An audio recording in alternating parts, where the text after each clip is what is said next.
So hello guys, পুনৰ এটি নতুন ভিডিঅ'লৈ আপোনালোকক স্বাগতম জনাইছো। So আজি পুনৰ এটি নতুন টপিক লৈ আহিছো। আপোনালোকে আশা কৰিছো ভিডিঅ'টো ভাল লাগিব। So চাই থাকিব।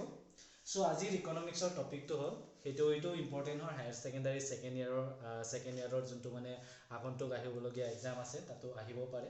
মই জাস্ট নোটছটো এক্স্যাক্টলি লিখি দিয়া নাই বাৰু, যেহেতু বোৰ্ডটো সৰু হয় সো মই গোটেই লিখিব নোৱাৰিলোঁ। সো মই কনসেপ্টটো বুজাই দিম, যদি আপোনালোকে বুজি পায় আপোনালোকে নিজে লিখিব পাৰিব যে তাতে এক্সাম হলত। সো চেষ্টা কৰক যাতে বস্তুটো কনসেপ্টটো বুজি যাওক, যাতে এক্সামত যদি আহে তেতিয়া আপোনালোকে নিজে লিখিব পাৰে মানে।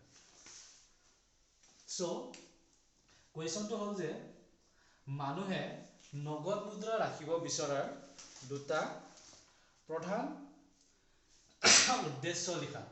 ইয়াতে মানুহে যেটো এই নগদ পইচা ৰাখিব বিচাৰে নিজৰ হাতত, তাৰে ইয়াৰ উদ্দেশ্যটো কি, মানে নগদ পইচা মানুহে হাতত কিয় ৰাখিব বিচাৰে।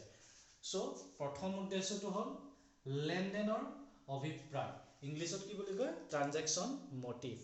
লেনদেনৰ অভিপ্ৰায় মানে আমি দৈনন্দিন জীৱনত বহুত বস্তু কিনিব লাগে বা আমাক চলিবলৈ বহুত বস্তু লাগে ন, সেইবোৰ চলিবৰ কাৰণে যিবোৰ আমি খৰচ কৰিবলগীয়া হয়, যিবোৰ পইচা আমাক দৈনন্দিন জীৱনত যেনেকুৱা বস্তু খোৱা বস্তু কনজাম্পশ্যন, যিবোৰ কাপোৰ বা ধৰি লওক চব্জি, কেঁচা চব্জি, আলু, জলকীয়া যিবোৰ আছে সেইবোৰ কিনিবলৈ আমাক দৈনন্দিন জীৱনত আমি খৰচ কৰিবলৈ আমাক টকা লাগে। সেইটো পূৰণ কৰিবলৈ মুদ্ৰা হাতত ৰখাৰ প্ৰধান উদ্দেশ্য হ'ল লেনদেন কাৰ্য পৰিচালনা কৰা। ধৰি লওক আমাক কাৰোবাক পইচা দিব থাকে বা বস্তু কিনিলে কাৰোবাৰ দোকানত পইচা দিব লাগে, সেইটোৰ কাৰণে আমি ফাৰ্ষ্ট উদ্দেশ্যটো হ'ল সেইকাৰণে আমি পইচা নিজৰ হাতত ৰাখোঁ, ঠিক আছে।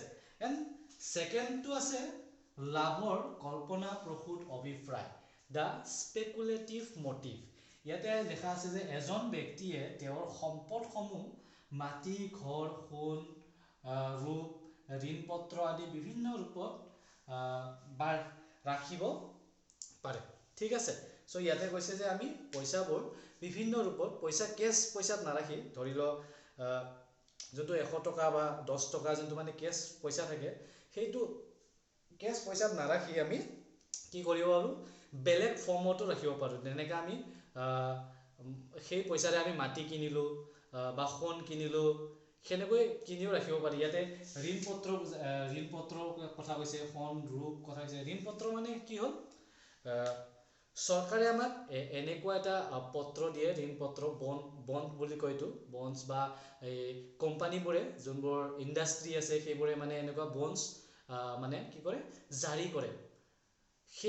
সেইটো বণ্ডছৰ বিনিময়ত যদি আমি সেই বণ্ডছবোৰ কিনো বা সেই ঋণপত্ৰটো যদি আমি কিনো, তেতিয়া আমি কিছু পইচা দিব লাগে। ধৰি লওঁ আমি সেই ঋণপত্ৰটো কিনিলোঁ 100 টকা, কিন্তু 2 বছৰ বা 3 বছৰ পিছত সেই ঋণপত্ৰৰ বিনিময়ত আমি পইচা কিমান ঘূৰাই পাম, আমি 150 টকা বা 200 টকা বা 100 টকাতকৈ বেছি টকা আমি সেই ঋণপত্ৰৰ পৰা আমি ঘূৰাই পাম। যেতিয়া আমি সেই চৰকাৰক পুনৰ সেই ঋণপত্ৰটো ঘূৰাই দিওঁ, তেতিয়া সেই ঋণপত্ৰৰ বিনিময়ত আমি 100 টকা বা 100 টকাৰ ওপৰত 120 টকা 130 টকা যিমান যি পাবলগীয়া থাকে সেইটো আমি ঘূৰাই পাওঁ। সো আমাৰ এইটো বেনিফিট হয়, আমাৰ প্ৰফিট হয়। মানে আমি 100 টকা দি সেই বণ্ডটো কিনিছিলোঁ, কিন্তু এতিয়া সেই 100 টকাৰ বিনিময়ত আমি 110 টকা বা 120 টকা আমি তাৰ পৰা লাভান্বিত হ'ব পাৰোঁ, ঠিক আছে।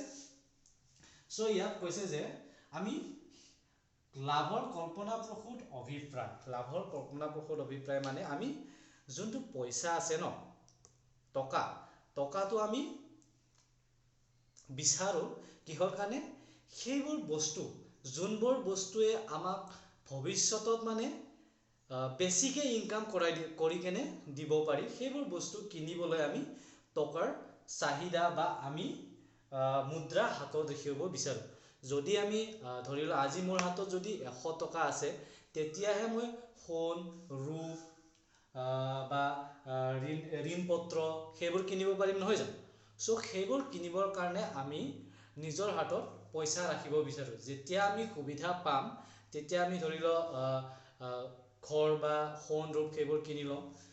সেইবোৰ কিনিলে কি হয়, যেতিয়া আমি ভৱিষ্যতে পিছলৈ যেতিয়া সেইবোৰৰ ভেলুটো বাঢ়িব নহয়, দামটোতো বাঢ়িব, সোণৰ দাম দিনে দিনে বাঢ়ি থাকে, মাটিৰ দাম কেতিয়াও কমি নাযায়, মাটিৰ দাম সদায় দিনে দিনে বাঢ়ে। ধৰি লওক আজি যদি 2023 বৰ্ষত মাটিৰ দাম 1 বিঘা মাটিৰ দাম 1 লাখ টকা হয়, 2025 বৰ্ষত সেই মাটিৰ দাম 1 লাখ হৈ নাথাকে, সেই মাটিৰ দাম 2 লাখ 3 লাখ হ'ব। চ' আমি 1 লাখ টকা ইনভেষ্ট কৰি তাৰ পৰা আমি 2025 বৰ্ষলৈকে আমি 2 লাখ 3 লাখ বা তাৰ পৰা বেনিফিট অৰ্জন কৰিব পাৰিম। চ' সেইবাবে সেইবোৰ মাটি, সোণ বা ঋণপত্ৰ কিনিবৰ বাবে আমি যিবোৰ পইচা আমি নিজৰ হাতত ৰাখিব বিচাৰোঁ ন, তাকে আমি লাভৰ কল্পনাপ্ৰসূত অভিপ্ৰায় বুলি কওঁ। ঠিক আছে, আশা কৰিছোঁ চ' আজি এইখিনিতো বুজি পাইছে আপোনালোকে। চ' আজিৰ কাৰণে এইখিনিমানে। চ' ধন্যবাদ থাকিল। যদি ভিডিঅ'টো ভাল লাগিছে শ্বেয়াৰ এণ্ড লাইক কৰি দিব। Thank U.